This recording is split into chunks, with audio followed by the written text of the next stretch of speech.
learning objectives, yeah, whatever, okay. Anatomy review. Y'all know I love a good anatomy review. All right, my epidermis, this bad boy. Each layer, starting from the bottom to the top, is more and more mature. So your stratum corneum, replaced every 3 to 4 weeks. It's got about 20 to 30 layers of cells. Has the largest amount of keratin and dead keratinocytes. And now keratin is what? What's keratin? Yeah, it's a protein. Yep. It's a fibrous protein. It's insoluble, meaning that water is not supposed to get through it. And what else do you think is trying to prevent bacteria and any type of pathogen? And then I'm not going to say all these words because I can't. Then we go down here. It's about 2 to 3 layers of cells. Usually this is where you see in the palm and hands, not in every single structure of epidermis. I was reading that this tends to be like a clear layer. Not really important, I'm not glad to know. But your stratum granulosum, and if you guys can tell, they kind of go from like spread apart to back together. So as I go down, my keratinocytes and my skin cells are spreading apart. Now this one has glycolipids. That's my glue that keeps my skin together. And then we move down to the stratum spinosum. Now I have desmosomes in here. They're sticky. Desmosomes is what's actually keeping all of these keratinocytes together. This is what makes my skin flexible.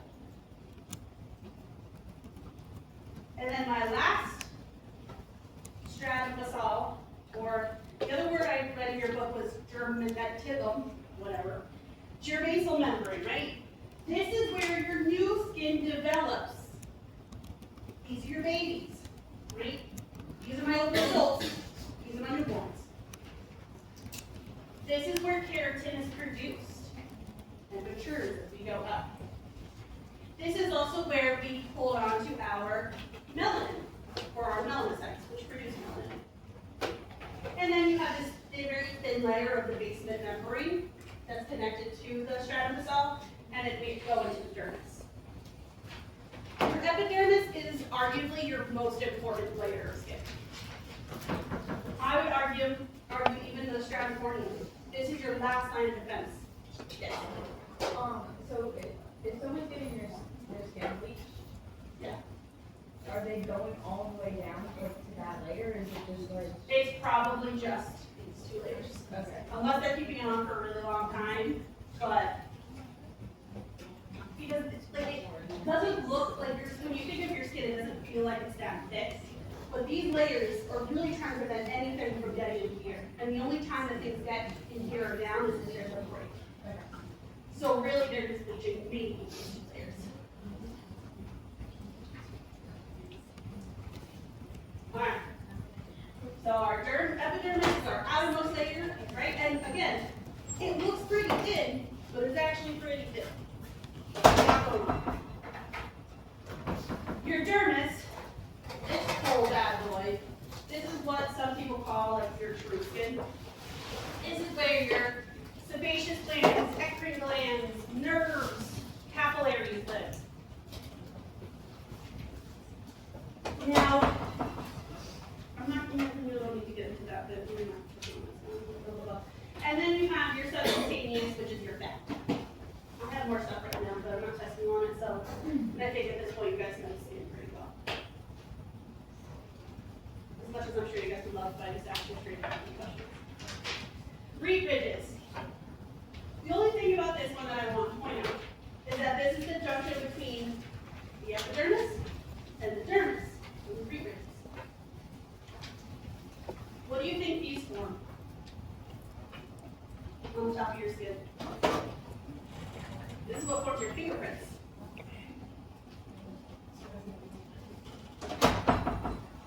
So everybody's reed ridge is technically different. All right, now functions of the skin. Protection, right? But when is this broken? When does my skin get broken? You cut it. What else? Burning. What else? Blisters. What else? What are the things that you guys have learned so far? Even just in this semester. Pressure ulcers. Venous ulcers. Arterial ulcers. And once that is broken, can I protect myself? No. Sensation. Why do I care about sensation? So you stop, maybe you accidentally cut yourself with a knife, so you stop, hopefully you stop. You burn yourself, you're touching your hot stove, you're like, ouch. You feel like you take stuff out of your air fryer, you're like, ouch, should have put a bit on. Fluid balance. How does your skin participate in fluid balance? Sweating, right?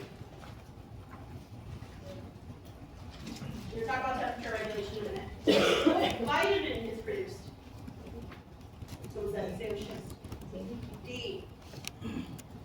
What do I need to produce vitamin D? Sunlight, which is UV light, right?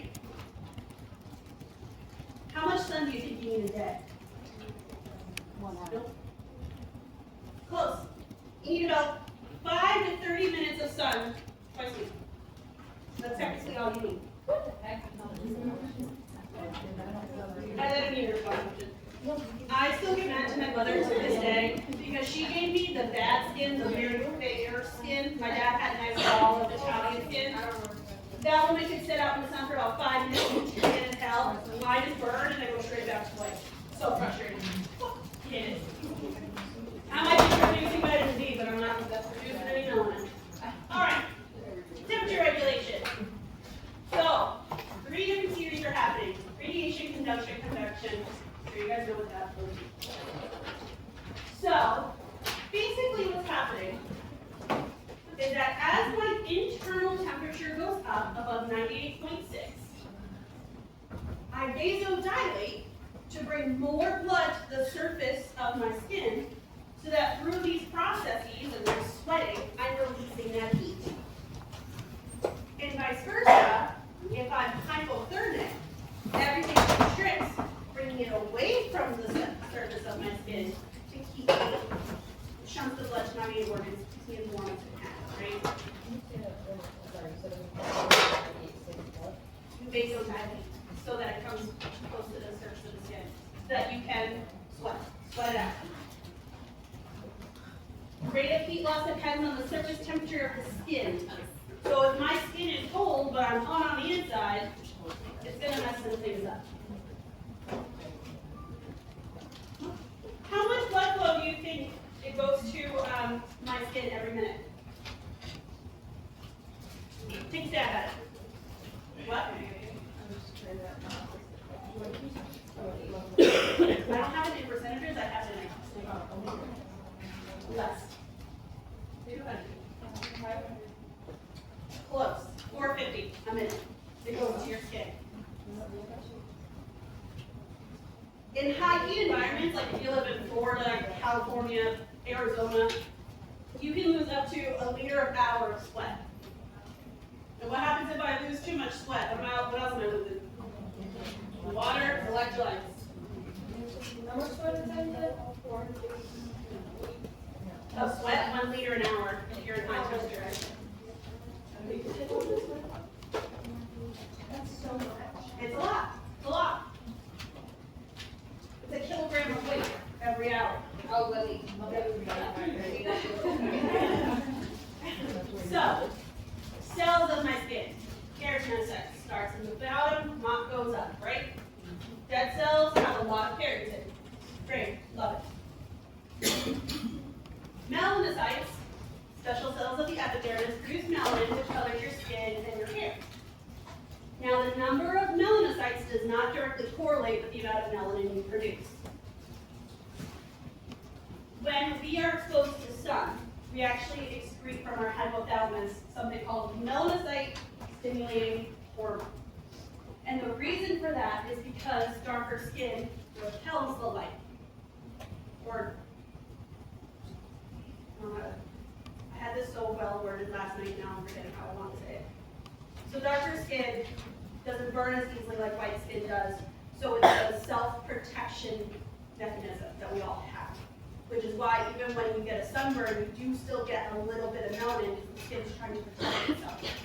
But I can have 1,000 melanocytes, doesn't mean I'm going to produce melanin. It depends on the actual function of your melanin and that melanocyte stimulating hormone. So there's a lot of different factors that go into skin color. Merkel cells. So Merkel cells, they're found in the epidermis. Primarily their function is that light touch sensation. So it's found in your fingerprints, the soles of your feet, your fingers.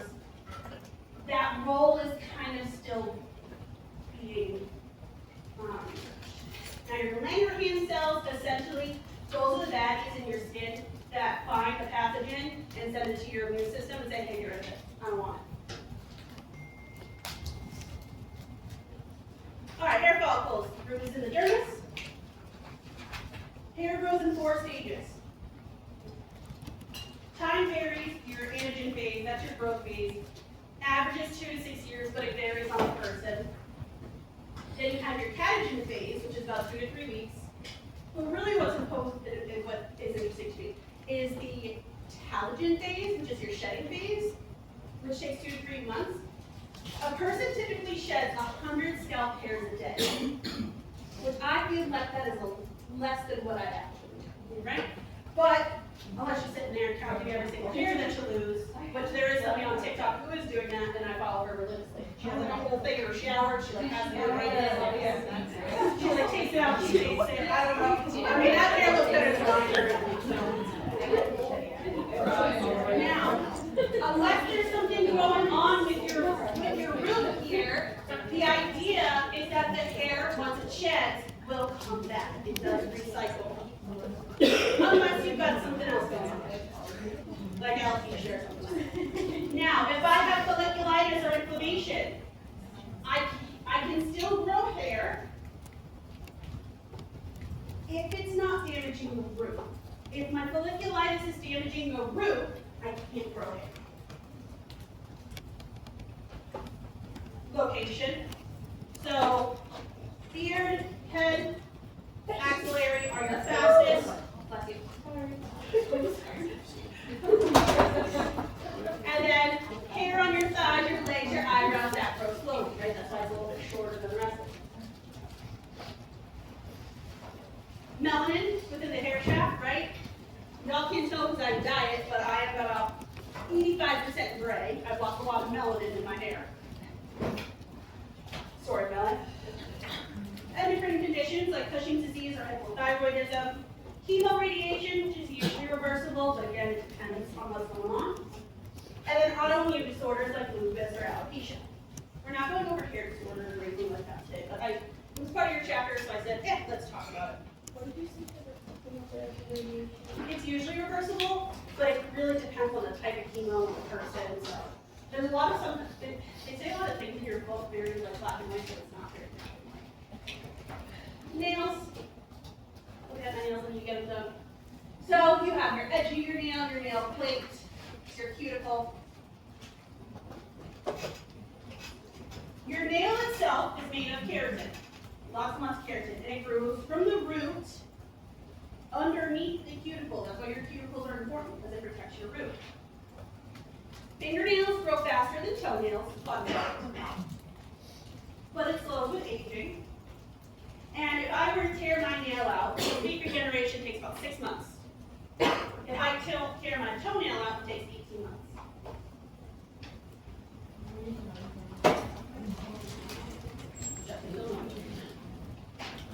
What did I want to say here? Okay, so let's talk about the sweat glands and all that fun stuff. So, we have lots of glands in our body. So we have sebaceous glands, which secrete sebum for lubrication. Because lubrication keeps our hair soft and keeps our skin soft. We need sebum.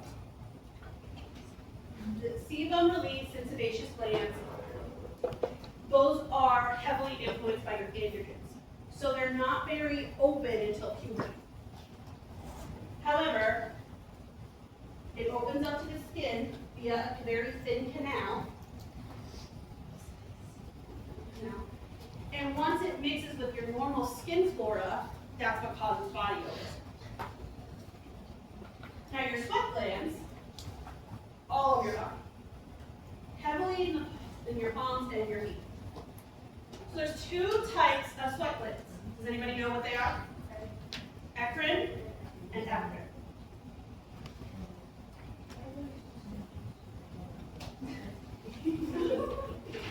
So your eccrine glands, they open directly onto your skin surface. This has thin, watery secretion of water and half the salt content of your plasma. So lots of salt, right? That's why sweat is salty. Now, if I'm stressed out, if I'm in pain, or if I'm working out, my temperature goes up, I'm going to sweat.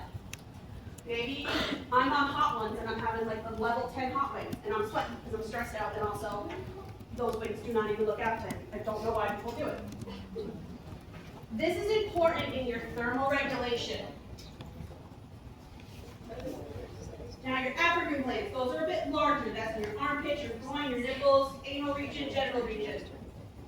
Open up to the hair follicles. So apocrine opens up to the skin, apocrine open up to the hair.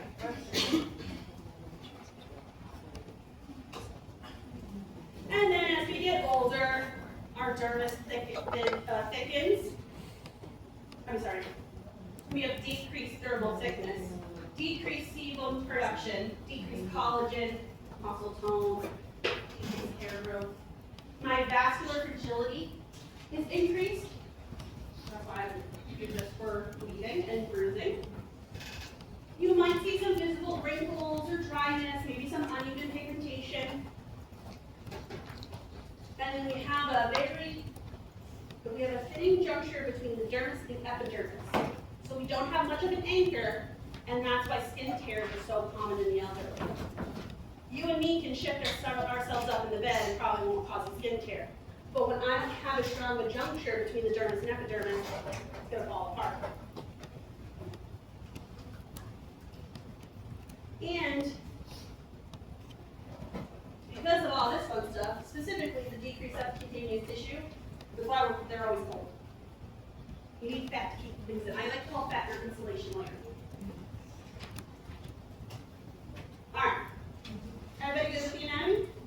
All right. Assessment. So first and foremost, your book, I wrote it down, page 1803, chart 55-2 has a good breakdown of like the questions you should ask. But you just kind of ask an overall health history. So when did it start? Is it itchy? Is it burning? What color is it?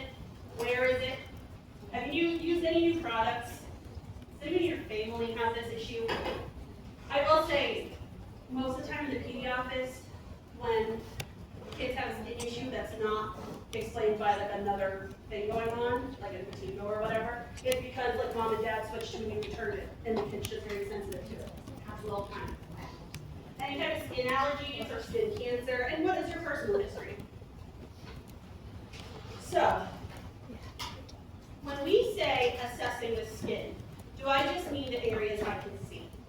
No, you want to look all over. That's why your skin assessment on admission is so important, because even you can have an alert-oriented times-4 person. I'm still telling them, sorry, you got a moon me, because they might have something on their ass and you don't know, right? A skin tag can get ripped off and cause an ulcer or whatever. So it sucks. It's kind of embarrassing for the patient, but just say, I have to look at your skin. So when we talk about skin color, and I think a lot of times when you're in your readings, it doesn't always specify light skin versus dark skin. Because things like pallor, cyanosis, erythema, jaundice, they're going to look different depending if you have light or dark skin or something in the middle. So just because, let's say somebody's short of breath and they're darker skinned, maybe you don't see anything blue, doesn't mean they're not cyanotic, right? So you have to think about it. Okay, so if I'm not getting enough oxygen to my system, but I have darker skin, it's gonna still be a darker skin, but it's gonna be dull, right? Maybe a little grayish. And if you can see cyanosis in somebody who has darker skin, that means they're probably pretty severely on. Versus you can catch it earlier in light skin, right? Can you see that's probably why a lot of darker skin people have poor healthcare outcomes? Because people are not trained. They're like, oh, well, they're not blue, so they're fine. No, honey. Look a little bit closer, right? Same thing with jaundice. Now, the brown tan skin often is caused by Addison's disease. Now, in somebody who looks like me, you might be a little concerned, versus somebody who's a little bit darker skin, you're like, oh, that's normal. It gets masked. So that's why a lot of times people with darker skin disease have a harder time getting diagnosed with some of this. Because they're like, oh, your skin's fine. The rest of it's not. Skin lesions. Again, the table in your book, I have all the slides on it, but there's a table in your book that outlines them. So when we're talking about skin lesion, we want to know if it's primary or secondary. When is it a primary lesion?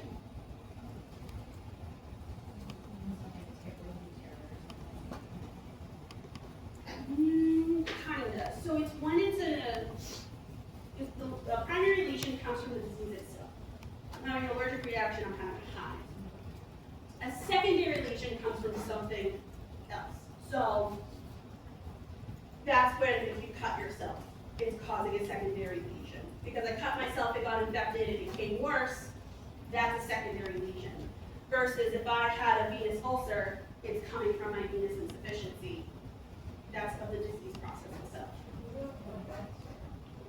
What do you think of that score? Secondary. Now, if there's already a crack in the skin from cellulitis, let's say, and it turned into a worse type of lesion, you can claim it was a secondary lesion. If there's anything you ever take out of any of my lectures is that nothing ever fits nicely in boxes. As much as nursing school loves to put people in boxes, the body doesn't care about tests, right? The body doesn't care about what your book says. So if you take anything from any of my lectures, anything can be anything. All right, so let's talk about some primary lesions first. So, first is your macule or a patch. Flat, you can't palpate it, maybe some skin color change. If it's less than a centimeter with a circular border, it's a macule. If it's greater than 1 centimeter with some irregular borders, it's a patch. A macule is a freckle, a flat mole, TPA, whatever. Sometimes seeing ecchymosis, depending on the size, you typically are patches. Papules are plaques. So again, it depends on the size. Usually you can feel some sort of solid mass beneath it, circular border. Now the plaque, where the papule has a rounded top, papules might have a more flat top. So papules, those are your warts, and then plaques, that's your psoriasis. Now a nodule or tumor, again, depends on the size, again, it's palpable, and it's deeper into the dermis than a plaque or papule. Not something you may be able to easily palpate, like I don't think you can necessarily palpate a nodule and be able to feel if it's deep in the dermis, unless you've been doing it for a long time, like Dr. Bickelbacher. But that's your lipomas, poorly absorbed injections, and the tumors can be tumors or a larger lipoma. I think lipomas will tell. When she takes them out and she like plops them on the table, like gnarly, but awesome. So then we have our vesicles, or bulla. Again, the size makes it different. At the end of the day, they're elevated, still circular.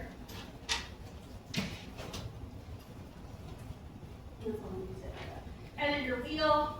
Now, if I go back a second, the wheel kind of looks like a plaque or a papule. And then the wheel also kind of looks like a pustule of how far it goes down. And then a vesicle also looks like a pustule. So do you think I'm asking asking me questions to try and identify which of these are which. I wouldn't even expect that of somebody who is a dermatological nurse for 10 years.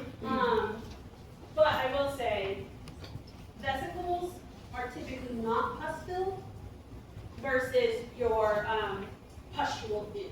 Pus is in the name. Same thing with a cyst. Now your secondary lesions, your erosion, your ulcers, fissures.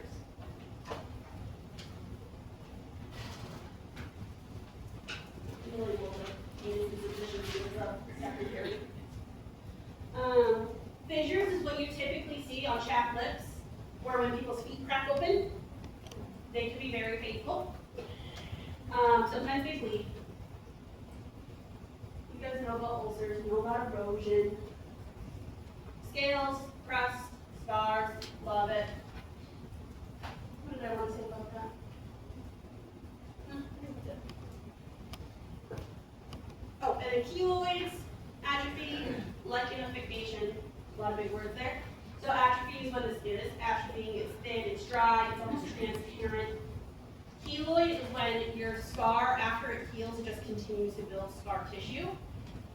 We're going to talk about this a little bit more later on. And then lichenification, thickening and roughening of the skin from rubbing, irritation, scratching.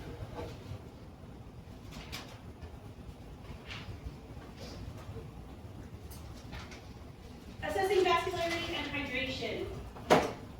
This is part of your ulcers. It's also your skin turgor, skin moisture, edema. If I have tented skin turgor, what does that mean? Assessing the nails, again, we're looking at the color, the consistency. Bow lines, so bow lines are these like notches, horizontal notches in your nail, usually from a zinc or iron deficiency. It can be from trauma, it can be from chemo, it can be from psoriasis, severe emotional stress. The biggest thing with nails is that they can get what's called parochia, which is like an infected nail. Like when people get ingrown toenails, they get infected, it's called parochia. Parochia. Alright, so how can we diagnose skin issues? We can do a skin biopsy, either from shaving, taking a piece out, punch biopsy. Usually skin biopsies are used to rule out cancer. Biopsies are sterile procedures. Now, patch testing is used for identifying any type of allergy, right? That's when you go to the allergist and they poke you a bunch of times in the back with a little plastic thing, and you see how much or how little things pop up. My niece just got hers redone because she's allergic to eggs, dairy, and a million other things. She got that from her dad. And it was funny because she doesn't live with dogs, she lives with a cat. Doesn't have any issues with the cat. But where they poked her on the skin for the cat allergen, it blew up.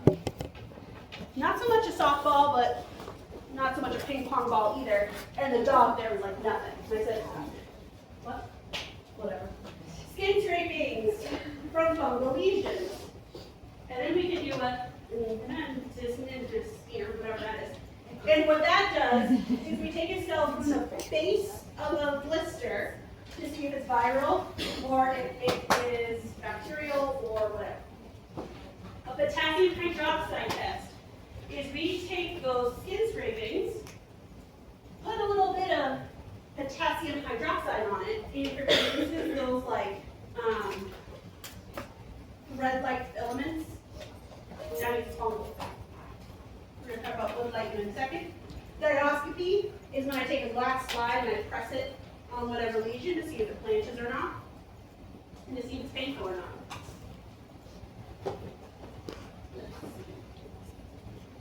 So if it's a hemorrhagic or a non-vascular lesion, it won't blanch, which makes sense, right? If I don't have any vasculature to my lesion, it's not going to blanch.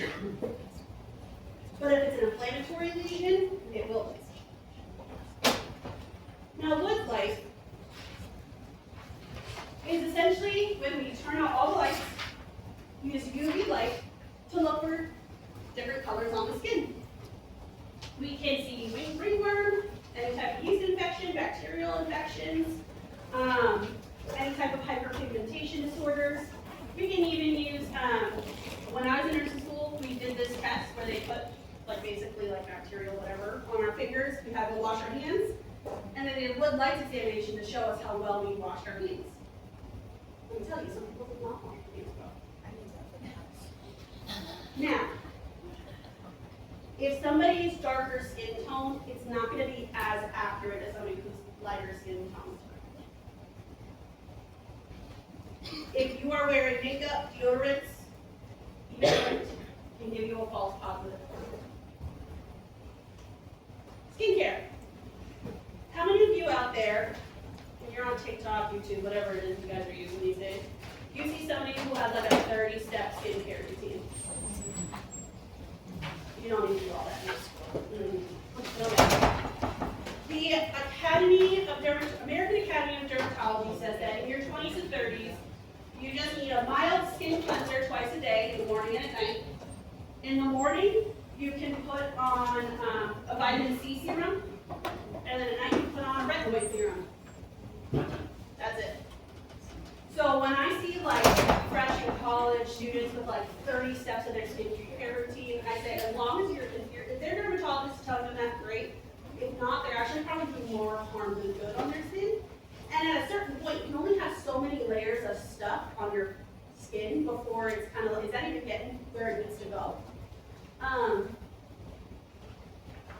Really, and they even say if you wanted to, after you wash your face, you can put on moisturizer if that's all you have to. So you really don't have to do much. I personally love CeraVe. I have eczema. I use it. I have a cleanser, and that's what I use for moisturizer after.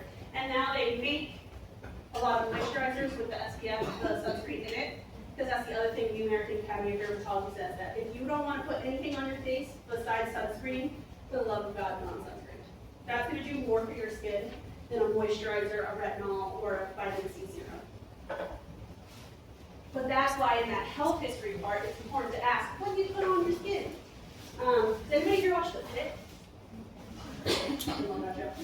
So, they had a patient who was having what they thought was a psychotic break. Long story short, because the doctor took the time to ask what medications or things that she had been using, they found out that she was using some skin cream from, I think they said Korea or something, that was causing her psychological symptoms. So where anybody could have just sent her to a psych ward and said, call it a day, they discovered that once she just stopped using that cream because it had some sort of heavy metal in it, her symptoms resolved. Health history is important, Carol. Now, would anything our doctor probably take that time? But I like the show otherwise, so we're just going to keep going. So, pruritus, that's a fancy term for what? Itching. So, itching is your most common dermatological symptom. You have an itch-scratch cycle. So, we have brush-like nerve endings in our skin, mucous membranes of cornea. Once you scratch it once, you can set up a whole cascade of inflamed cells, releasing histamine, and histamine tells you to scratch more. So I will say, so I have pretty bad eczema on my legs, and I always know, like I'm getting to the point in the winter, my skin's dry, and I'm like, don't scratch, because once you do, game over. Sure enough, the first time that I really scratched that eczema, I'm waking up, and I've got blood on my legs because I scratched it in my sleep. So that itch scratch cycle is real.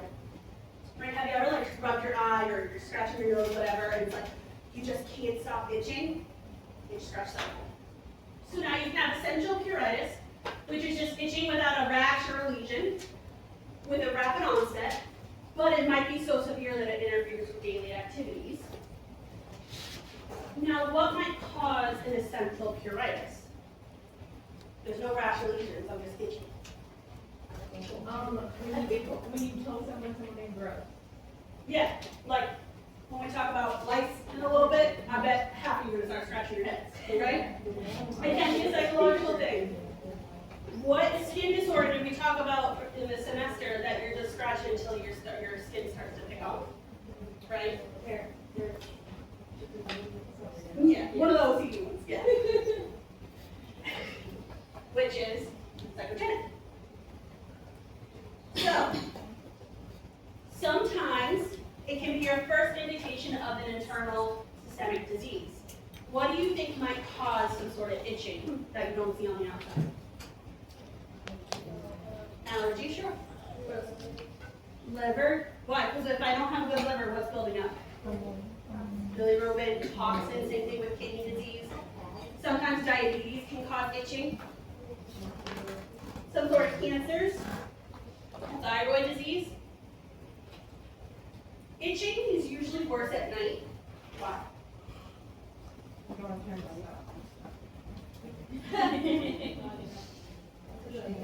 Kind of. When you're laying in bed at night, you can't sleep. You're pretty much hyper aware of everything going on, right? So during the day, sometimes, like, you don't go to the bathroom because you're just, like, running around doing your thing. The second you stop, that's you're like, shit, I gotta go. It's kind of the same thought process with itching, right? If you can take your mind off of it, you don't scratch as much. Versus at night when you're trying to sleep and you're, like, staring at the ceiling and you're like, Jesus, I just want to fall asleep. I have to be up in, like, 3 hours.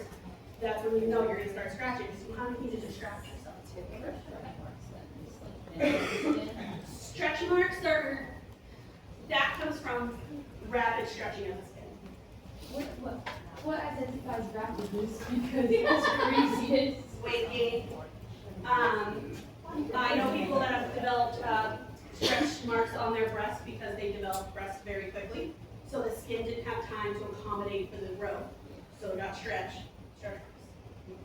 Pregnancy, right? What's the difference between like tone and not like dark stretch marks versus no? Honestly, just the amount of products you might put on it. Like the amount of sunlight it gets, the amount of how deep it goes. If it's like a deeper stretch mark, it's going to be darker.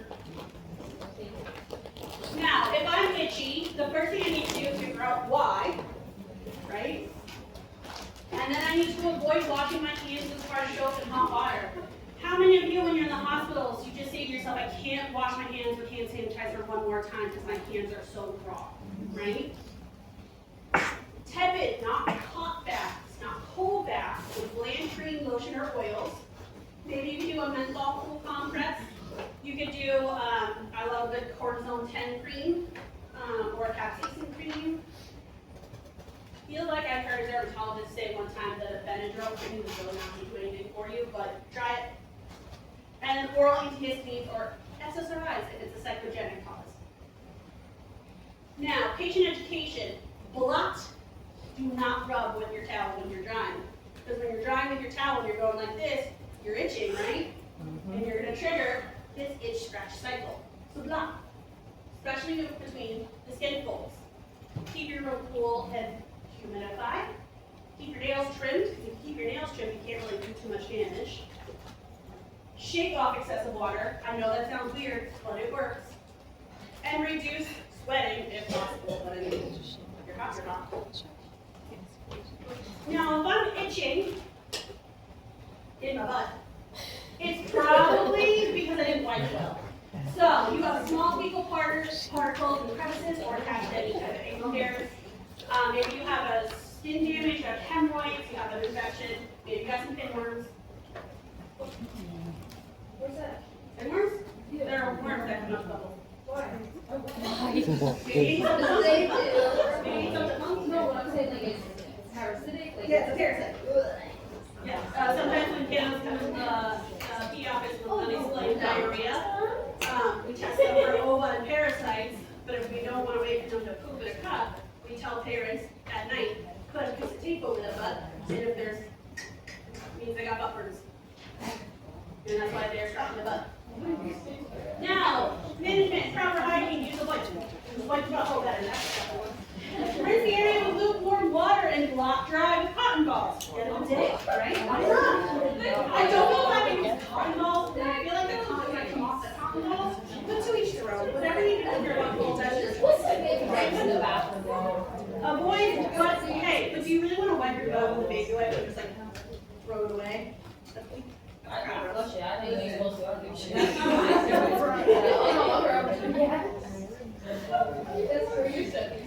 I think that's why you can get like portable bidets. There's a lot of people who are like, well, I don't want to wipe, but I also don't like itchy butts and using the day. Yeah, so some people like, I don't think I can deal with it. Well, then you run it with some cotton balls, alright? Avoid underwear with synthetic fibers. Avoid too hot baths, bubble baths, detergent soaps. Adequate fiber intake, right? If you've got a good poop, there's less you have to wipe.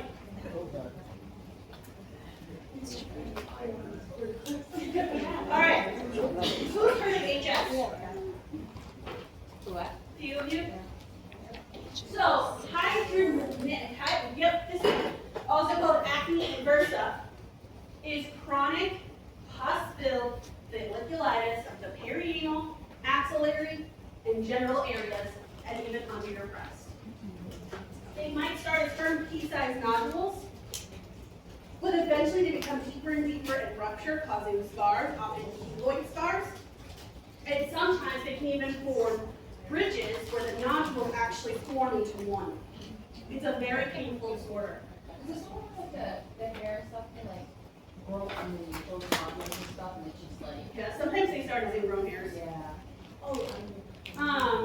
Usually if you're a female, it tends to happen in the axillary and under your breast. Male, it's typically in your genital area. Sorry guys. It almost looks like it's a scar tissue, right? Yep, pretty much. They usually form keloids. We could do warm compresses, loose spinning clothes, oral antibiotics, silver, impregnated algae. You can even do INDs. Very, very painful. There's no cure for this. And I found a TikTok last night. You guys know me.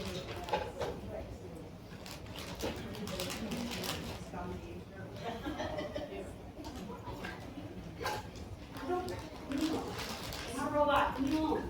Oh my God. Same shape. Nope, that's not the same. You are a robot. Same shape. See, thank you. Maybe I am a robot. No, because why would I have thought about that? I'm like,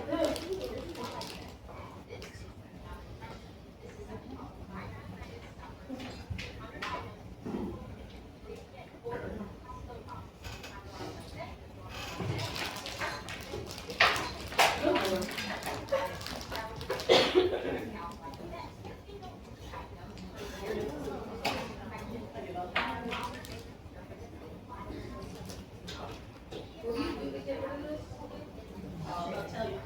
sorry. And I know you guys might not be able to hear it because a lot of people don't even know I have it. Yeah, the bleach is also used a lot for recommendation. Yes.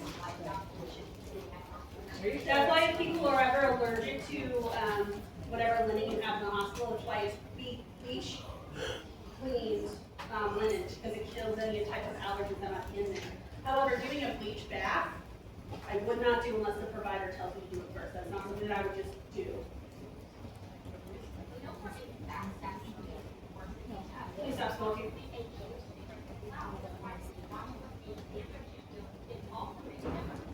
Did I just say weight loss? There's one thing that's the paper for that.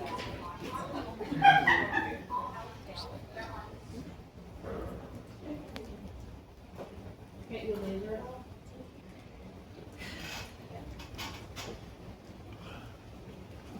I don't think so, because I don't think the laser would actually get to the root cause of the problem.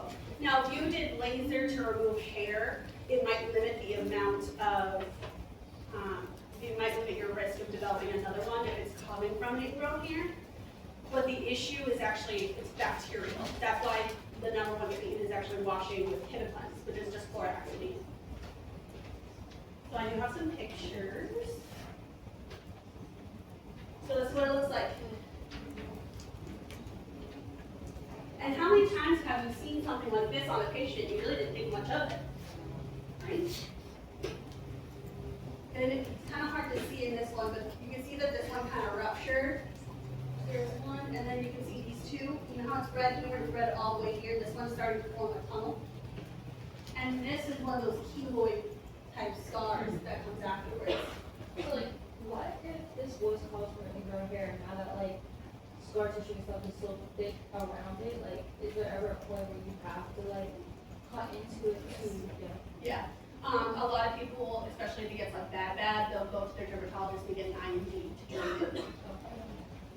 I feel like I had another TikTok.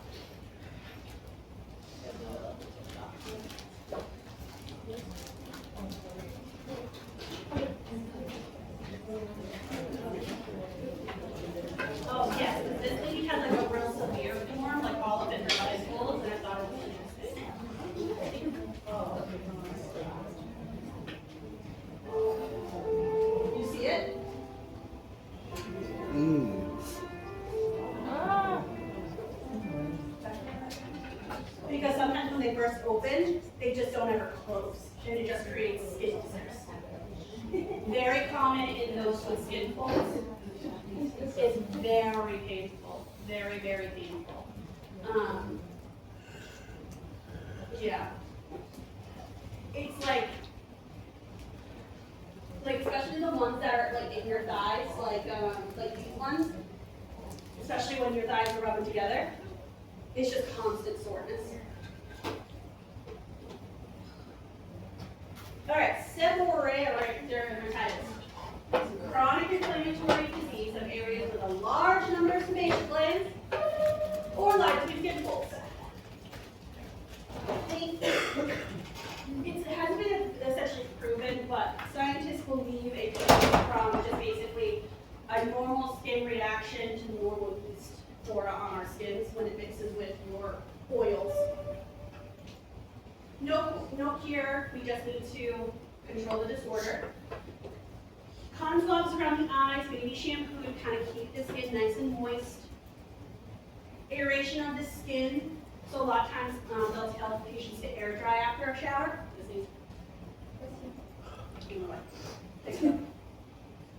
It can start in childhood and continue on. Usually there's a genetic predisposition, but it also depends on hormones. It depends on infection, your nutrition status, and it doesn't even look like it's really that abnormal. It just looks like dry skin. It's not. Sometimes I get nervous when my skin's really dry. So if you get it around your nose, would that be the black kind or I think that mine's the dry kind, because once I started to moisturizer pretty regularly, it went away. But it's tough because you're like, do I just have dry skin or do I have this thing? I think it was probably just dry skin, but it's when it's really here, and it doesn't go away with any moisturizer. It probably is a reaction of your oils with your yeast flora on your face. Acne. Who here's had acne? Yeah. Don't check. I got a pimple right here, it's really bugging me. Now, androgens stimulate your oil glands, causes them to change, we secrete sebum, but be blocked. It be blocked, I don't know. Blocked. Maybe I have too much keratin, and then that sebum gets blocked, and then it forms a pimple. Mild, moderate, severe, based on number and like the amount that you have, the type that you have. If it's closed, that's a whitehead. The whitehead is just basically all the lipids, oils trying to get out of the surface. If it's an open acne, that's your blackhead. There's just kind of dirt and stuff in there. Acne. I would argue that that is more cystic acne. So you can kind of see, and sometimes they have like local heads up in there. Just kind of pop it. I was like, I know it should be watching, but she's talking like. I was this close to finding some last night and said, no, can't do it. It's not in the curriculum. All right, acne treatment. Mild, moderate, or severe. At the end of the day, it really is kind of it's a guessing game for treatment. Usually we start off with some benzoyl peroxide, which they sell over the counter now. You do a retinoid, but if it gets so bad, sometimes we have to put kiddos on doxycycline for their acne or some sort of clindamycin. And you can do a clindamycin cream. like long Depends. But typically I've seen kids on doxycycline and clindamycin for like, since they had their first pimple and now they're like 22.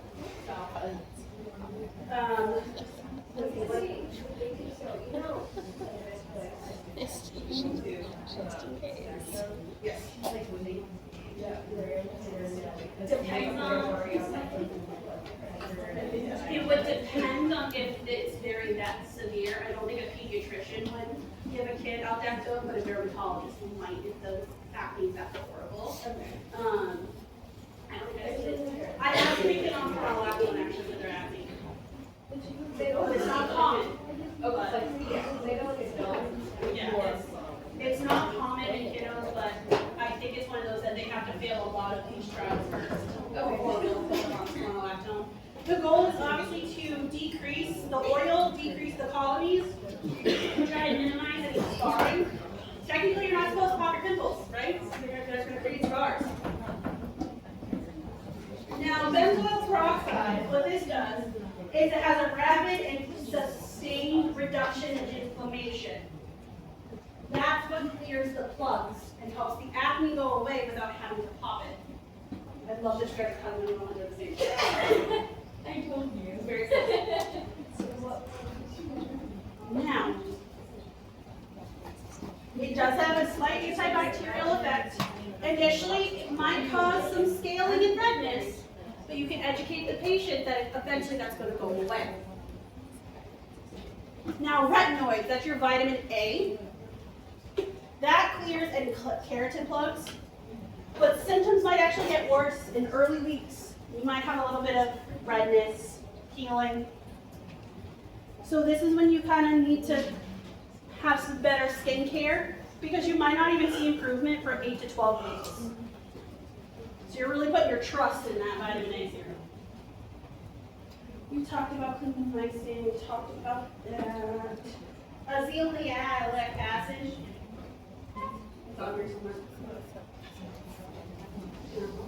So there is something called azelaic acid, but it's less common. So what we can also do,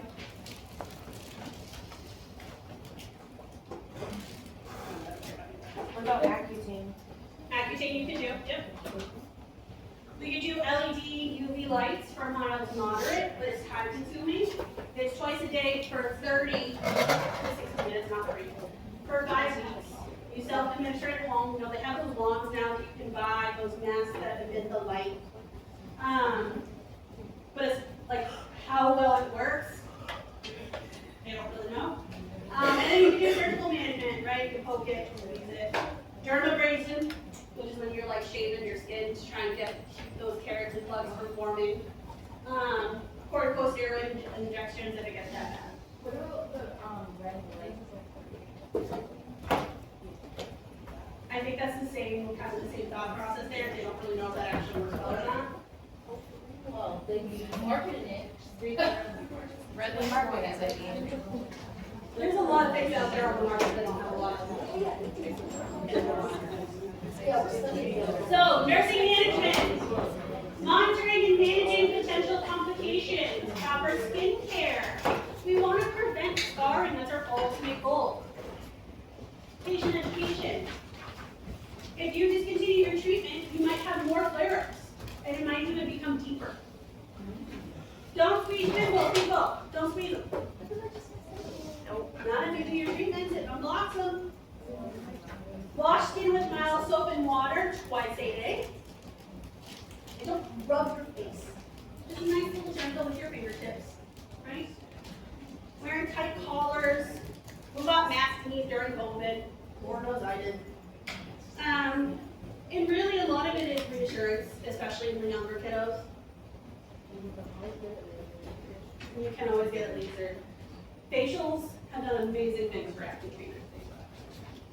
All right, now we're going to talk about some infectious stuff. So we're going to start with bacterial, and we're going to move on to parasitic, all the way down. Impetigo. Who's seen impetigo? Yeah, who was like kids had impetigo? Yeah. The first time I saw it in the PD office, I went, go get the doctor.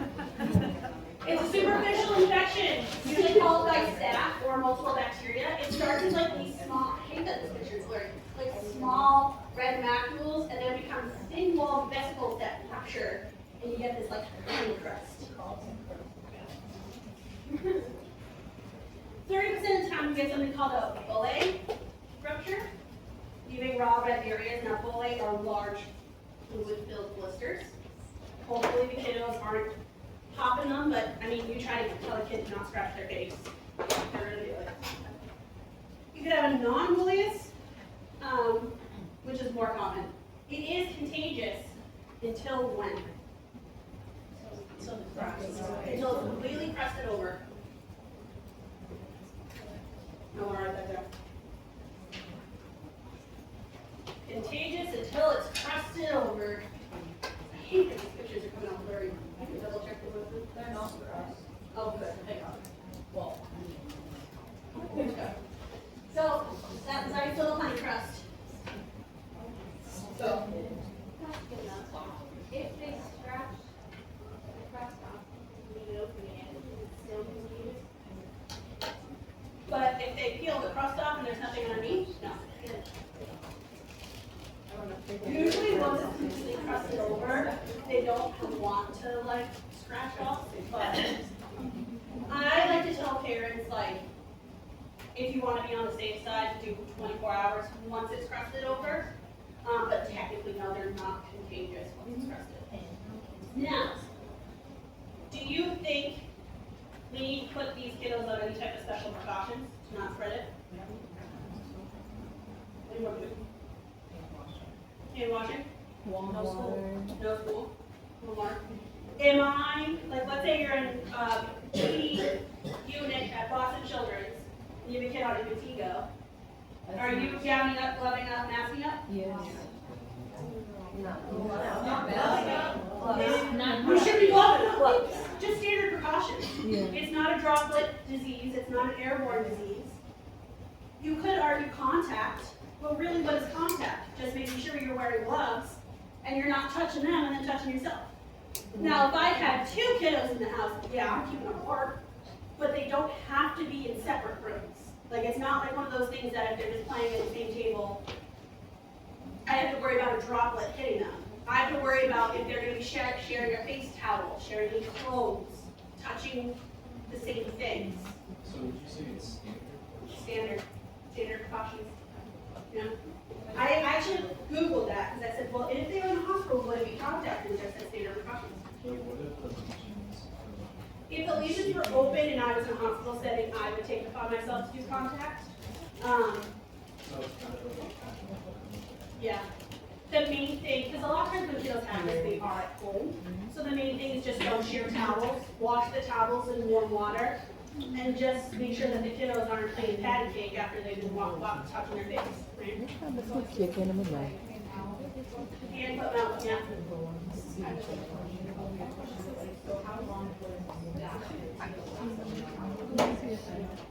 I don't know the answer to that, but I would just say the second step, let's say you were from that, and you were wet, I would just throw it right in the washer, warm water, just clean it up, I wouldn't risk it. Sorry, did you say this is hand, foot, mouth? It's not hand, foot, mouth, but it's treated very similar. So, patient education, oh, and Montego. Woo! Bathe at least once daily with any type of bactericidal soap. If you do it any more than once a day, you're running the risk of irritating that skin. So just once a day. It's not like every 20 minutes you can be washing with your face or anything like that. Cleanliness and good hygiene is all you need to prevent spread. Why does it apply several times daily then? That's the new pierce the women. I'm talking about a bath with bactericidal soap. I'm sure she does her share of blanket. So, every person should have a separate towel and washcloth. And they can't go back to school until the lesions are healed. Now, we can give you piercing, which you're applying several times daily, 5 to 7 days. First, you want to soak it with warm water to remove any type of bacterial growth and try to get some of the crust off so that way the piercing is actually getting to the base of the infection. This is where you need to wear gloves and have good hygiene. And if you're using a towel, just wash the towel right away. Don't let it sit somewhere where someone can touch it. Just throw it right in the washer, warm water. Patient education. Sorry. It says at least once a day, but you said just once a day. Those are 2 different things. Should not say at least once a day. Okay, so it's just once a day. Just once a day. Just once a day. Where is that sounds like that right now? Oh god, I'll remember it. Okay.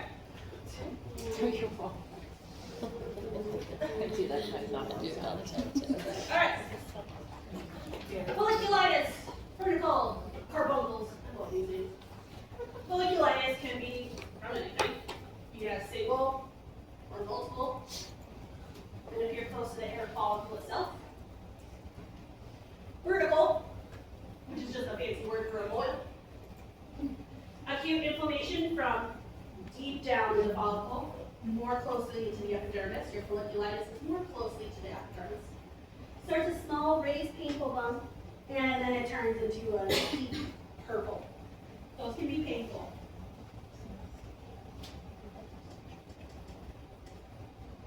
After a few days, it will come to a head. Still on top of it, okay, that's gonna be painful. If you want, but still, I just want to do it. Carbuncle, typically from a staph infection. Extensive inflammation is walled off. Purulent material being absorbed. This is where you have almost like a cyst type thing with multiple heads. This is where you worry about sepsis, right? So that's when you hear stories of people on TikTok that said, I had an ingrown hair and I ended up in the hospital on IV antibiotics because it was actually a carbuncle. And it was a very deep infection that they didn't get taken care of.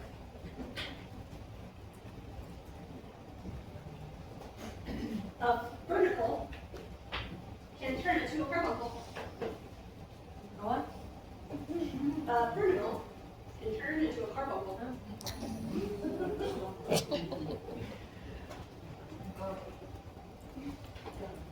If it's from a staph infection, do not rupture or destroy the protective wall. That localizes the infection. When it comes to a head, go to a doctor to get it incisioned and drained. Do not squeeze the pendulum boil. Those are the videos that I can't watch with my infection. If it's that bad, we might have to do systemic antibiotics with cultured sensitivity after we get whatever pus comes out. If it's MRSA, which then the time is MRSA, doxycycline, minocycline, clindamycin, or you have cephalosporin. You can do some more moist compresses, gentle cleansing of the skin around it to try to bring it to a head. But are we popping it? No, not popping. And you should use your own towels if you don't want to spread MRSA. Now, if I have a vertical or carbuncle in my face, where am I worried that that's going to spread to?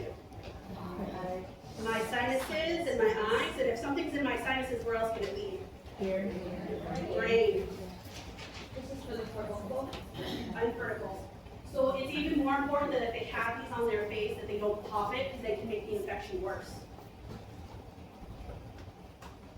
Has anybody here seen shingles in real life? Yes. It's kind of gross. And it's painful. And it comes from chicken pox. So, first you get the chicken pox, it runs its course, and then the virus just kind of lays dormant in your nerve cells near the brain spiral cord. And for whatever reason, it could be stress, it could be an infection, what have you. It re-travels the peripheral nerves to the skin, the virus replicates, and then the rash forms. And that's what it looks like. It is typically unilateral because it's following a nerve pathway. It follows a nerve pathway. Wait. It's called herpes zoster, but like,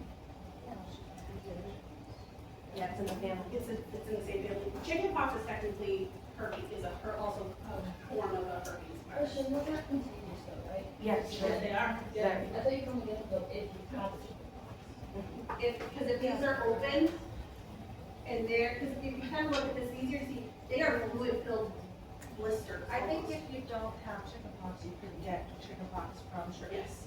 Yeah, it is very contagious. Once it's crusted over, like chickenpox, it is no longer contagious, but it can be contagious.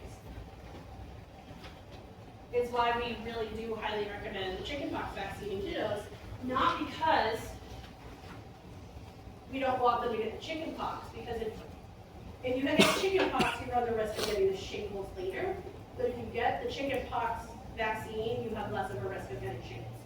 Because you don't have the live, well, it is technically a live virus, but you don't have the virus that lays dormant like this does. So getting the chickenpox vaccine limits your risk of shingles in the future. But don't when you haven't had chickenpox and you're supposed to shingles, you're still at the same risk. You're still at risk of getting chickenpox, yep. Because this starts off as chickenpox.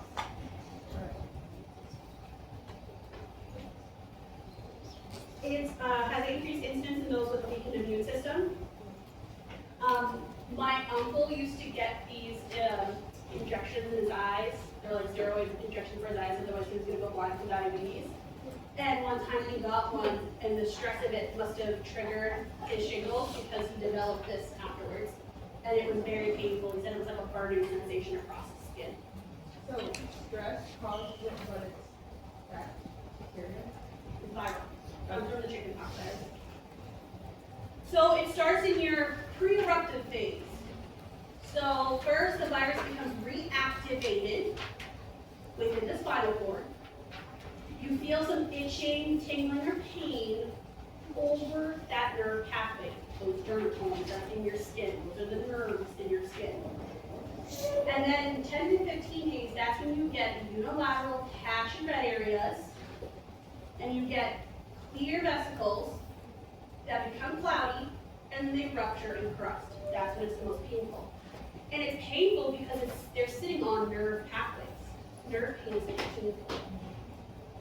And then for 60 days or more, depending on how long the shingles last, you just have a lot less pain.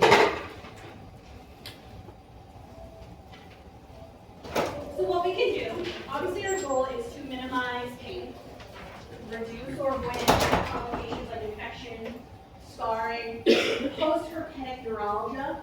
Rarely it can cause some eye complications. We can do oral antivirals within 72 hours of onset, and we continue up to 7 to 10 days. If they're immunocompromised, we do it up to 3 weeks, or we consider IV antivirals. For the nerve pain, especially if it's post-herpetic neuralgia, we get benefit or Lyrica. But they do just tend to give opioids, Tylenol, and NSAIDs. Vaccination kids with a shingles booster when you turn 15. You can do calamine lotion, you can do allicin acetate a few times a day. That might help with the itching, and then just proper hygiene so you're not spreading the virus. Ringworm. Who've ever seen ringworm? More common than you think. So it's the most common fungal skin infection. You get a ring or rounded tunnel under the skin, anywhere in your body. We could do a Wood light test or a KWH test. Typically, it's just diagnosed by looking at it. Fungal skin infection. So you can have it in your beard or your mustache, guys. You can have it in your scalp or your eyebrows. You have it on your body. You can have it in your groin area. That's your jaw itch. You can have it in your feet. That's athlete's foot. I didn't think those were types of ringworms, did you? And then you can have it in your toenails. Gross. This is what it looks like.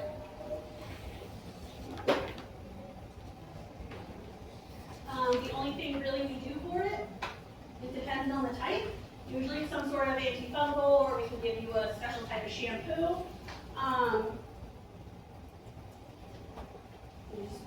Antifungals. And remember, we have normal focus on our skins. Lice. I immediately started to that. So, lice feed on human blood several times a day, injecting digestive juices and excrement into your skin, causing severe itching. You're welcome, everybody. You can have head lice, you can have body lice, you can have pubic lice. First, the females lay the nits close to the scalp. They hatch in about a week, and then they reach maturity in another week. If you have body lice, it's usually your neck, trunk, or thighs. They live in the seam of your underwear, so that I can bite. And then you get the pubic lice, which is itching that's worse at night. Reddish brown dust might be found in your underwear. That's likely. And then you can examine the pubic area with a magnifying glass. I don't know about you guys, if I had to take a magnifying glass at grandma's coochie, I think I'd be a little grossed out. Now, head lice can be transmitted directly by physical contact or indirectly by infected combs, brushes, wigs, hats, but hats too much for your ability. Yeah. They don't necessarily jump. I know that's like a big thing, but they don't actually jump. Alright, but is it true that they like clean hair Because there's more stuff for them to attach to. okay, but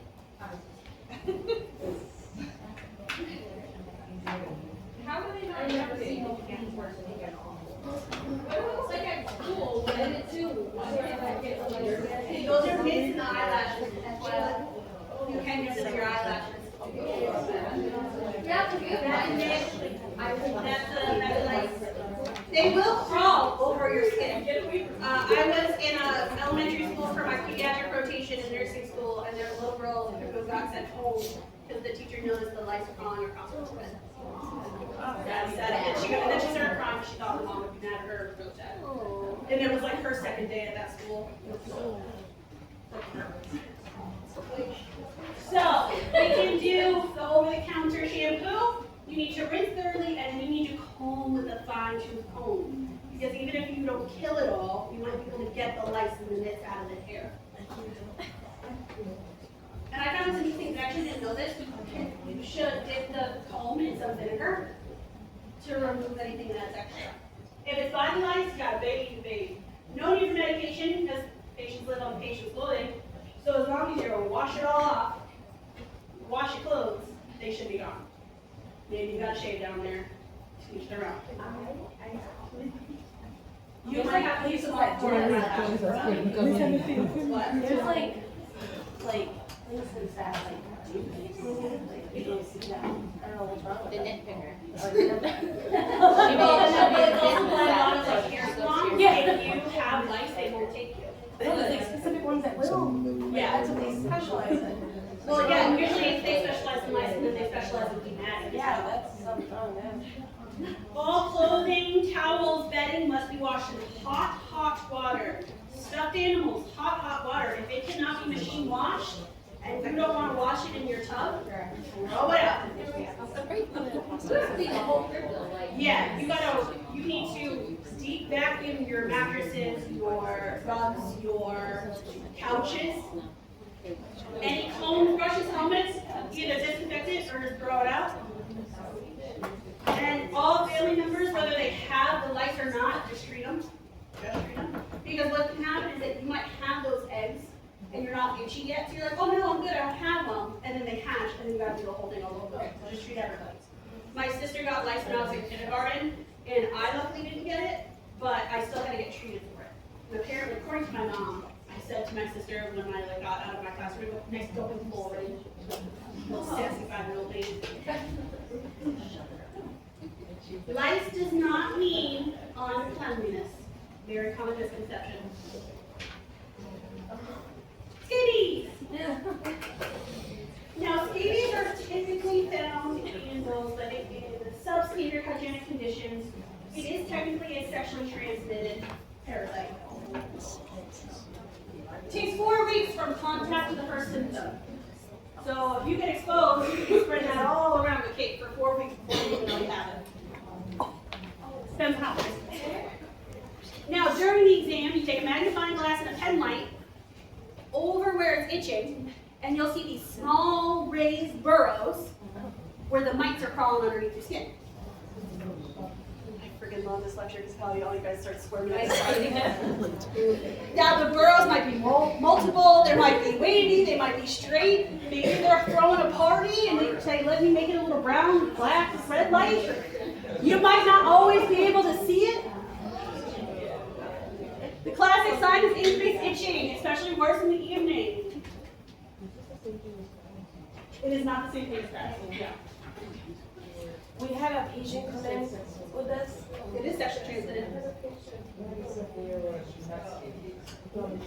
Because it's not. Because if it can be. It's not only sexually transmitted. Like if you have scabies and I give you a hug, I can get it. But I mean, hope that when you're having sex, you're close to the person you're having sex with, so that's how it spreads sexually. I mean, if you're not, whatever you guys are into, but we don't need to talk about that today. I had a resident come in with us, like a new one, and it was like, we had to like shut down. Somebody in my high school got it, and all of her friends had to go to the nurse and get like assessed for I it. was doing the admission, I'm looking, I'm like, this looks weird. Yeah. This is Yeah. weird. Yeah. This doesn't look normal, and I had to scrape, and that's the only way you can confirm it, and I sent it, and then that was it. How do you guys work? We had to scrape the skin and then send it out, Yeah. and it came back positive. Yeah. And this picture's kind of hard to see because it's one of those little burrows where it travels. But if you think about it though, does this look like basically everything else that we've been looking at so far today? Yeah. So what do we do? I don't know why my designer portion of my PowerPoint shows a tooth, but whatever. So diagnosis from recovering mites or byproducts after scraping the top of the burrow. Scapicide for 1 week with a warm, soapy bath or shower to remove debris from the crust first, and then from the neck down, avoiding the face and scalp is when we put that scapicide cream. You have to leave it on for 12 to 24 hours, and then you wash it off. It's just really irritating to those sensitive areas. What would you rather follow? The odds of you having a scabie all the way up to your face and your scalp are rare. You might only need 1 dose of scapicide, or you might get it for a week. You need to wear clean clothes and sleep between freshly washed sheets, because they can stick in your sheets. All bedding needs to be washed in hot water. You might need a corticosteroid or lotion because of the irritation from the scapicide. And even after the treatment's done, you might be itchy for several weeks. It doesn't mean that the treatment was unsuccessful. If itching continues, we don't just repeat the scapicide, we just give antihistamines. Let's talk about some lighter topics. Non-infectious. Eczema. I know this all too well. It is an inflammatory reaction of the skin to physical, chemical, and biological agents. Your epidermis is damaged by repeated physical chemical reactions. Most commonly it's from soaps, detergents, scouring, compounds. Weird. Extremes of heat and cold. My eczema gets worse in the winter. Frequent contact with soap and water. Also if you drink too hot water. Risk occupations that need frequent hand washing. Nurse, what did I choose? I don't know. Female gender, genetic stress, or allergens. I'm allergic to cats, I do have a cat. If she rubs up against me, I'm immediately itchy. I won't get rid of her though. Manifestations, deep development of thickened areas of the skin, dry, moist, or crusted, itching and burning. Usually it's on your feet, neck, hands, skin folds, mine's on my legs. But when I was younger, it was all over my arms, my back, and my legs. The scars, those are the goals of care. You want to soothe and heal the skin. You want to protect the skin from further damage. Avoid local irritation. Sometimes all I need is an over-the-counter cortisone, like hydrocortisone cream. Sometimes I need something extra strength, like a triamcinolone cream. Don't scratch. That was my biggest pet peeve growing up, and even now when people tell me to stop scratching, I just give them the death glare. Sometimes it's near impossible. Like sometimes it'll be almost painful to not scratch, but you should try. Use fragrance-free products and avoid fabric softener, dryer sheets. That depends on the person. Now, what is the danger? Like, let's say I was taking triamcinolone cream for years. What's the danger of that? It damaged my skin worse, right? What else? What happens when I give steroids? They're not gonna work. Yeah. It lowers your immune system. It decreases, not my immune system, but my adrenal glands. Because I'm giving the steroids, so my adrenal glands are like, okay, I don't have to produce as much, right? When it's on the face, it can make the skin like see through it. Yep. So When I think I was 16 and I got put triamcinolone by my dermatologist, and I had to put it on for 2 weeks with moisturizer. 2 weeks on, 2 weeks off, 2 weeks on, 2 weeks off. And then I had to taper off a bit, actually. The ultimate bath I use that for my son in the winter time, but the summertime, if he goes in the salt water, it clears it. That was when we first moved here, when I was 10. My mom specifically in the winter time would be like, we're going to the beach. I'm like, why am I going to the beach this winter? She's like, I just want you to put your legs in the water. It worked. It really did. It was cold as hell, but it worked. Now, its counterpart, I guess you could say, psoriasis. So, psoriasis is a chronic inflammatory multi-system. It affects your skin, but it can involve your mouth, your eyes, your joints. You have periods of remission and exacerbation. The median age for it to occur is 28, but it can happen at any time. So first, my epidermis is infiltrated by activated T cells and cytokines. I get vascular engorgement and rapid increase of keratinocytes. Epidermal hypoplasia. My cells can't retain the nuclei, which means they can't release any lipids, and they can't adhere to each other. So I get that plaque-like lesion with a silvery, scaly flake appearance.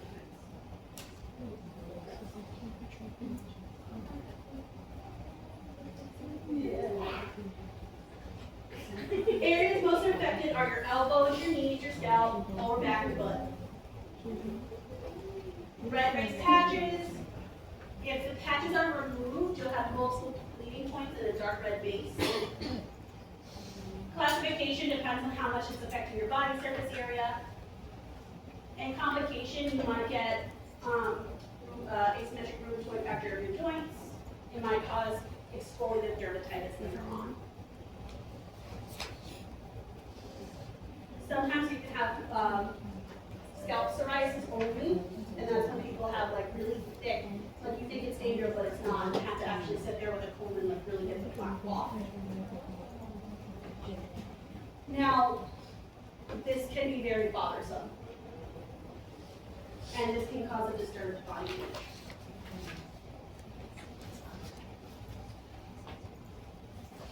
And what we do for it, there's no cure,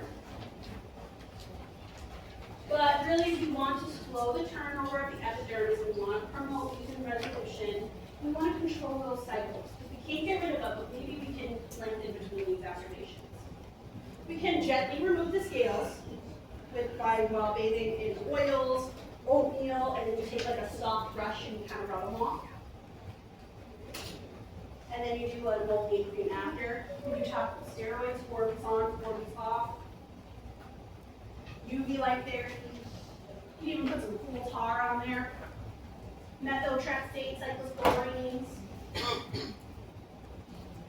And really it's a lot of emotional support, education on maybe some triggers that are causing the exacerbations. Sometimes it's just a severe emotional stress. And I think knowing the importance of just like being able to decipher the difference between the symptoms.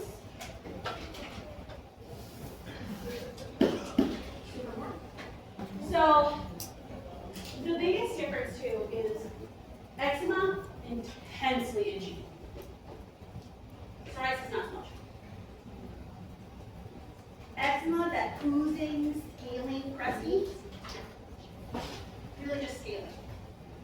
Unless I'm taking those plaques off, I'm not going to have drainage from them. I'll have oozing usually from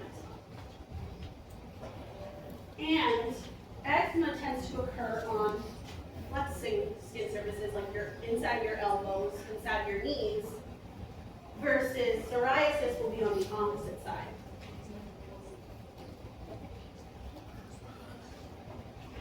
Ooh.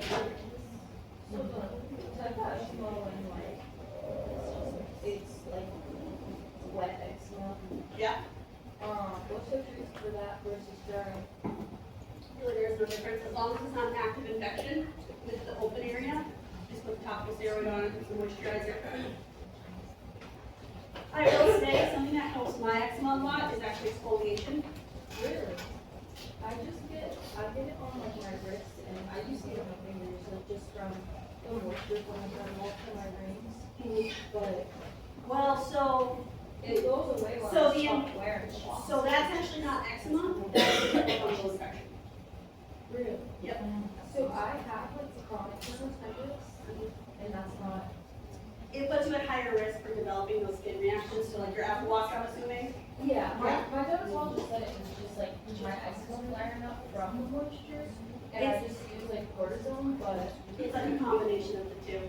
Because I used to have the same thing, and the only thing that would help is when I actually cleaned my Apple Watch with a purple wipe, and then I never had an issue. Yeah, I haven't had it in a while, but I've been like, I actually had that same type of issue, and then I bought like new band. Oh, okay. I had to get rid of the silicone. Yeah. these So sucks. probably what happened is that the rubbing of the band triggered your eczema or your dermatitis. Yeah, the silicone. But then there's bacteria on your watch that made it worse. Okay. Now, when I say exfoliation helps, I need to follow it up with moisturizer. No exfoliation without moisturization, that's what our family calls it. So, moisturize, okay? You were talking about psoriasis, eczema, comparing the two. You said something about the location, and I missed that. So, eczema will be on the flexing surface, like where skin's rubbing together is where you'll see eczema. Okay. And then psoriasis will be on the extending side. Thank you. Now, generalized exfoliated dermatitis, a lot of words, starts as a patchy or generalized dermatitis eruption, such big words, with a fever, malaise, or chills. Now, you might have a pink to dark red skin change, and then you develop the scaling, and then the thin scaling kind of flakes and falls off, and then new scales form as the old ones fall off. I know lots of my stratum corneum, so my capillaries are leaking, some hair locks, and because my capillaries are leaking, that loosen out, and because it's an inflammatory disorder, I got some elevated inflammatory markers. And I gotta do skin biopsy for any type of underlying disease. Again, this is the goal of treatment. So discerning and treating the underlying disorder, maintaining food electrolyte balance, and preventing infection. We might have to do TPN for nutrition and for replacing that albumin. Keep room temp comfortable, prevent sepsis, vigilant vital sign monitoring. Because that's what it looks like. Yummy, right? That is a lot more than just feet flicking off, like your feet plates. This can be from a drug allergy.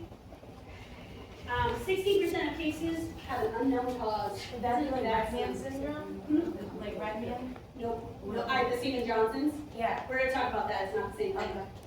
But it kind of, you think it is, but it's not. And if you look closely, you can see where, especially in this wrist right here, the skin is starting to flake off, and you can kind of see some of the flakes forming underneath it. It can come from a drug, like Stephen Johnson's, but it looks different. That one doesn't flake, right? It's just red. And when my skin looks like this, why do I need to keep my room cool? What am I losing? Heat. I can't thermal regulate if my skin looks like this. My body heat is largely lost.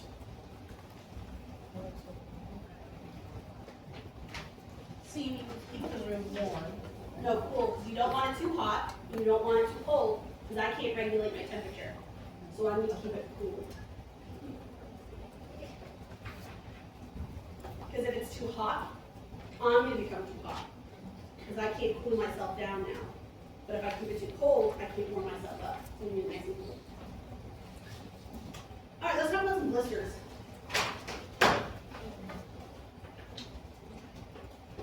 Pemphigus vulgaris. Various sized blisters in normal appearing skin and mucous membranes. Usually it starts with oral lesions that are bleeding, painful, and slow healing. And then they leave large, painful, eroded areas after rupture. And you have something called Nikolsky sign, which is the top layers of your skin slip away when you rub it. Just slides right off. It usually comes from an autoimmune IgG disease because the IgG antibodies are causing separation between the epidermis and the dermis, which is why we have Nikolsky sign.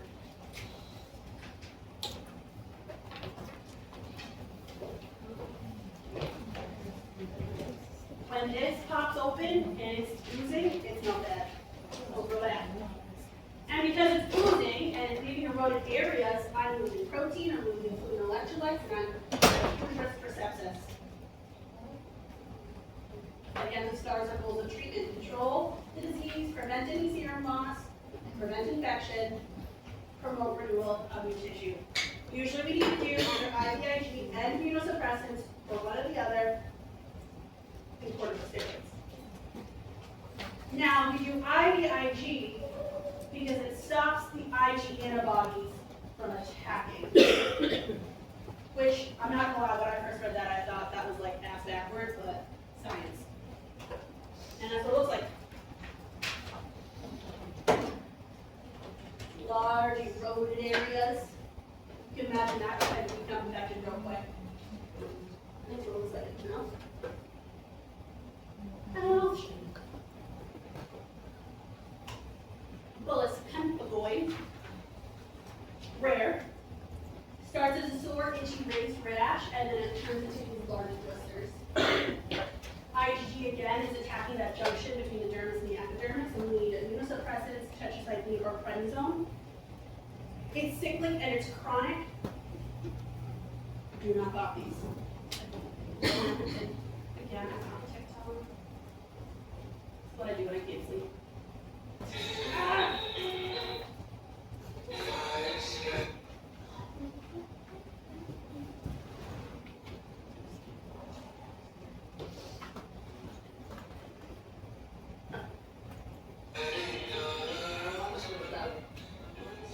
And that's what the blisters look like.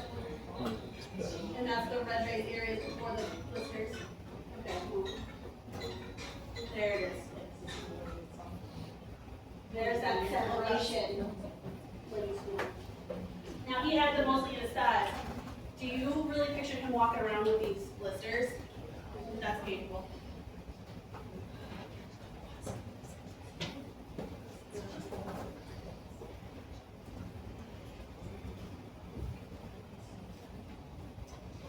Dermatitis herpetiformis. Small, tense, clustered blisters over the elbows, knees, butt, back. It's co-diagnosed with celiac disease because it's an immune response to gluten. And that causes IgA deposits in the dermis. And when we take a biopsy, we'll actually see those IgA deposits under a microscope. And really the main thing is a gluten-free diet. This is a burning sensation, severely itchy, and it's chronic. As if having celiac wasn't tough enough, you might get this, I'd be pissed. And usually it's symmetrical. So you have to have celiac status? You don't have to, but it's often co-diagnosed. All right. Has anybody actually seen Steven Johnson's 410? When I was just at BAU, there was somebody that. Yeah. This is the one thing that I still shiver at. So, it is epidermal detachment. Once it starts at Steven Johnson's and then it goes all the way to 10. Once you have toxic epidermal endolysis, your risk of mortality is 25 to 35%. When you only have Steven Johnson's, your risk of mortality is lower, 1 to 5. 75% of cases are triggered by sulfamides, anticonvulsants, NSAIDs, and allopurinol. And there's a slight female predisposition. So this is Steven Johnson's. It's rare. Your risk of getting it is low, even if you're taking the medication that causes it. It's extensive skin and mucosal damage. Sometimes the first symptoms that people report is that their eyes are burning or that their mouth hurts. Fever, rash, blisters. It's Steven Johnson's if it's only affecting less than 10% of your body. I might have gotten that wrong, actually.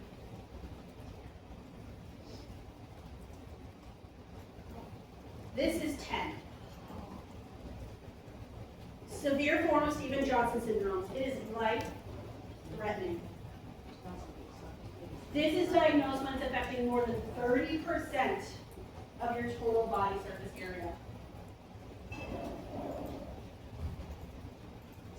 Extensive damage.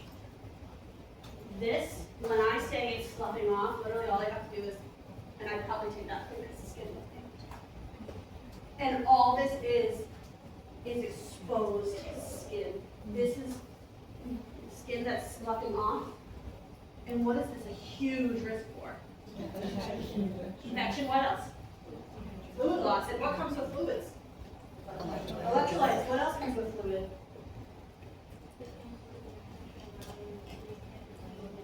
My protein is just spilling out of me, right? And this probably puts a lot of stress on the body. So I'm probably now at risk of heart attack, maybe even a stroke, heart failure. When they came into the ED, they stepped down to the burning there. Yeah, these patients go straight to burn, straight to burn.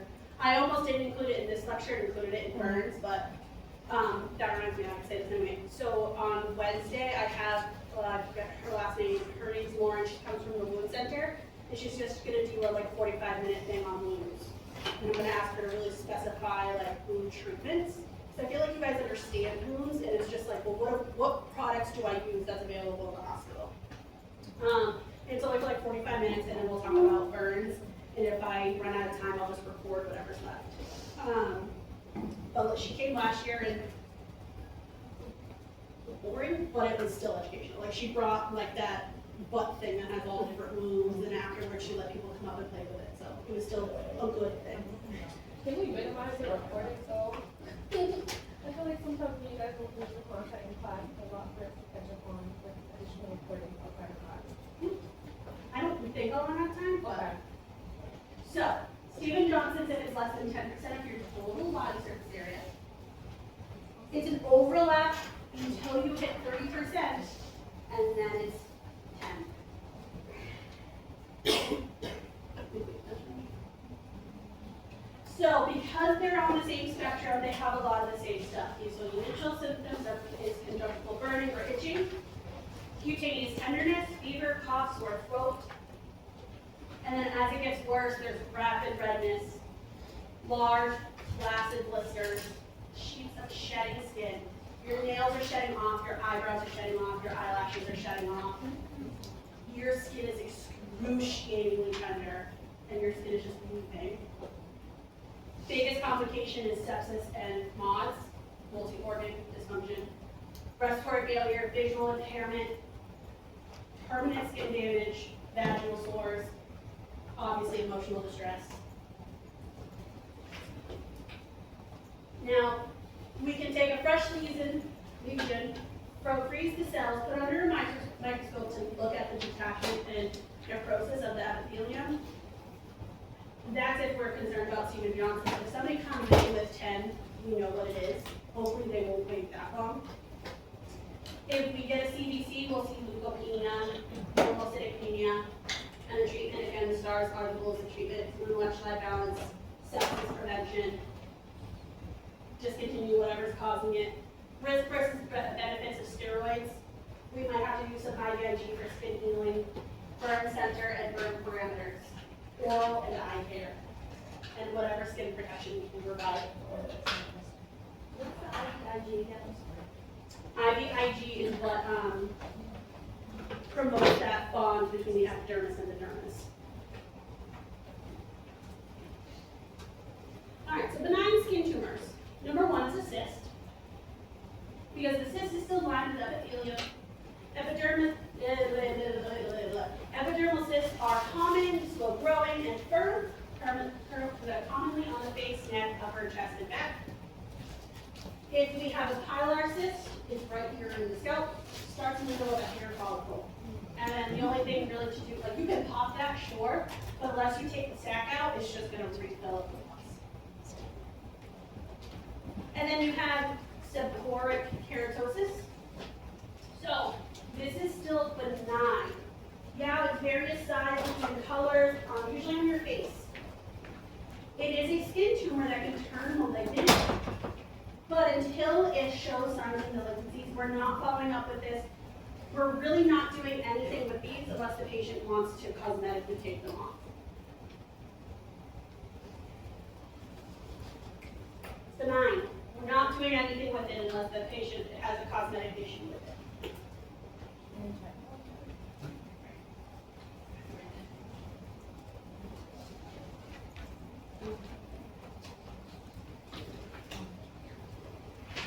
Now, actinic keratosis is a pre-malignant, rough, scaly patch in the sun-exposed areas. This is where we have to freeze it off to the chemotherapy cream or laser removal. So, benign does not require follow-up until it changes. This is pre-malignant, needs follow-up.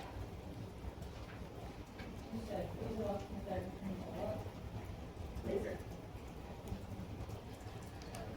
Pre-malignant, follow-up, no follow-up. Warts. They're common. Usually they're asymptomatic, except if they occur with areas. When I was a kid, I got a wart the size of probably a quarter, right on, my feet are dirty, right on the sole of my foot. I had to get liquid nitrogen to get it off. It was broken. And I got mine because I chronically love to walk around without shoes on. You can only walk around without shoes on and not develop a wart for so long. That's why kids get them a lot sometimes. You can do, what is it, a banana slice for like 30 minutes or something. I've never seen it work, but everybody loves to try it. You can buy over-the-counter salicylic acid, but it's not as effective. It's also really only effective in these little guys, but when you get a big wart, you really need to freeze it off. Luckily, most PE offices can freeze it off for you if you have a hit with it. Angiomas. These are vascular tumors involving the skin and subcutaneous tissue. Sometimes they're present at birth. They can be flat or raised. These are cherry angiomas, smooth, deep red papules on the trunk. Again, they're benign. Different from a mole, aka pigmented nevi, these can also be flat or elevated. Sometimes they contain hair, not gonna lie, I have one right here that contains hair from time to time. Can be malignant if the color changes, but if it's larger than 6 millimeters, I need to closely monitor it. That'll make sense in a minute. Now, keloids, which we've been talking a lot about, it's raised, it's red, it's thick. We're only really taking this off if it's bothering like your activities of daily living. Like this one's in the shoulder. If this was preventing this patient from lifting their shoulder, then we would take it off.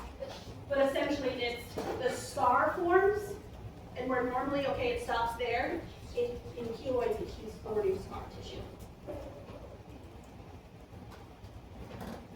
And also, it extends like outside the original point of injury. Like, let's say this was a bullet wound. It healed, but now it's extending outside of the injury, the original injury. Why would you get chemo for that? To kill the cells that are abnormally producing scar tissue when it's not supposed to. I feel like 90% of the time you just do a surgical incision, but you can do chemo, laser, or radiation. It depends on why the keloids are forming. Dermatofibroma. It's a connective tissue tumor, typically in your lower extremities. It's a dome shape. And unless it's painful, we don't do anything about it. But if we had to, we do liquid nitrogen or we can surgically remove it. Let's talk about cancer. Skin cancer. Anytime you see a star that's specific to melanoma, which I guess there's a little bit deeper, but anyway. Skin cancer risks. Adults less than 30 or greater than 50 years. Family history. You have a lot of moles, freckles. If you use tanning beds, sun lamps, you tan all the time, especially if you use tanning oil. History is sunburns. So my brother came on a cruise when he was like 19 and got like a 2nd-degree sunburn all over his back. And then he got another sunburn like 6 months later or something like that. And he's got some mold on his back that I am not a fan of and refuses to go to a dermatologist. But now he wears a shirt every time he goes outside, no matter how hot he is, he can be at the beach, he's wearing at least a tank top because he knows he cannot burn that area again. Amino complexion, males, if you have blonde or red hair, blue or green eyes, light-skinned, especially if you burn it a lot, and then any personal history of skin cancer.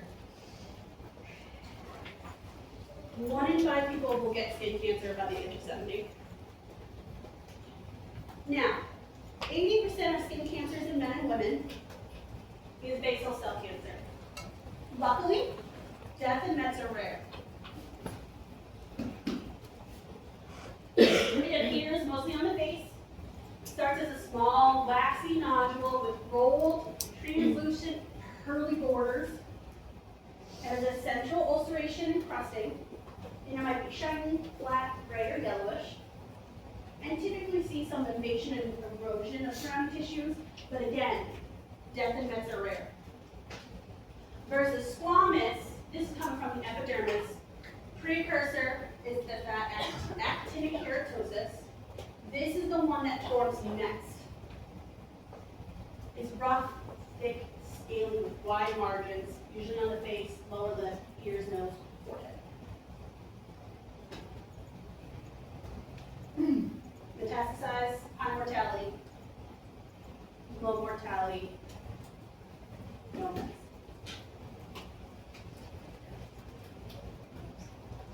Slow growing, fast growing, no mets. These are all the types of basal cell carcinomas. Now what do we do for it? You can, well, the goal is to eradicate any tumors. So you can do surgical removers, you can do MODS, micrographic surgery, which is the most accurate technique and preserves the most normal tissue because it removes the tumor layer by layer.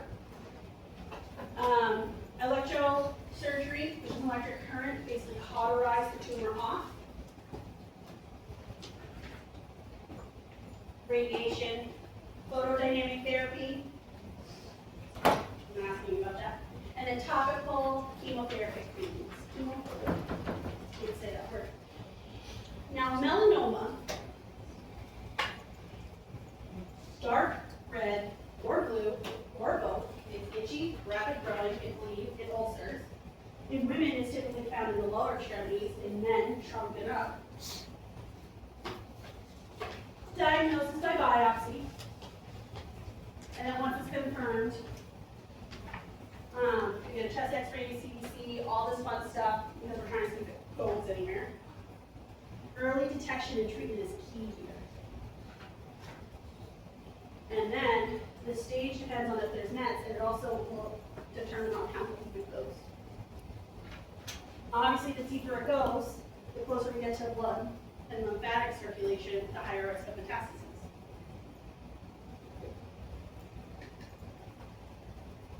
Fun fact, you have melanoma, and it's metastatic. Your LDL's increased. I don't know why, but I thought that was a fun fact. Treatment depends on the tumor type and staging. Usually it's surgical excision if it's superficial. We can keep going lower and lower and lower so we can see how far it goes down. Radiation if it's in the lymph nodes. Sunscreen, sunscreening, sunscreening. Skin protection. No tanning beds. Do your purple and mole checks. And the way we educate patients to be on the lookout is this ABCDE method. Number 1, if I draw an imaginary line down the middle of the mole, the two halves would not look alike. Asymmetry. The borders are irregular and the surfaces are uneven. B, border. Border is fuzzy, indistinct, as if I took an eraser and I tried to erase it. C is color.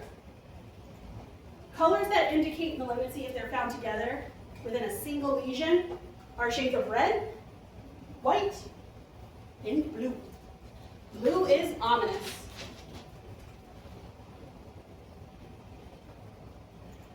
D is diameter. Any mole greater than 6 millimeters is a problem.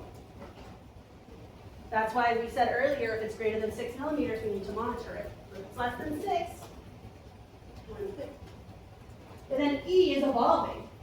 If the colors change, if all of a sudden it goes from not bothering you to itchy, and now if it's crusty, if it changes at all. ABCDE method. What did you say for the description of N again? Asymmetry. So if I were to draw a line down the middle, these two halves are not the same.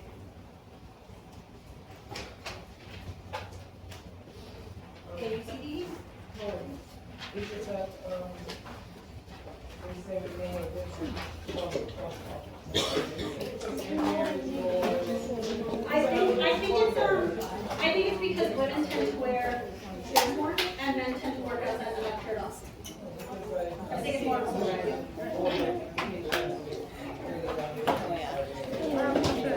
If you have to retake the same Medicaid exam, it's today after this lecture. We only have 7 minutes, so I'm not going to start burn, but you guys can hang out or ask me questions until then. Does anybody have anything for me? No?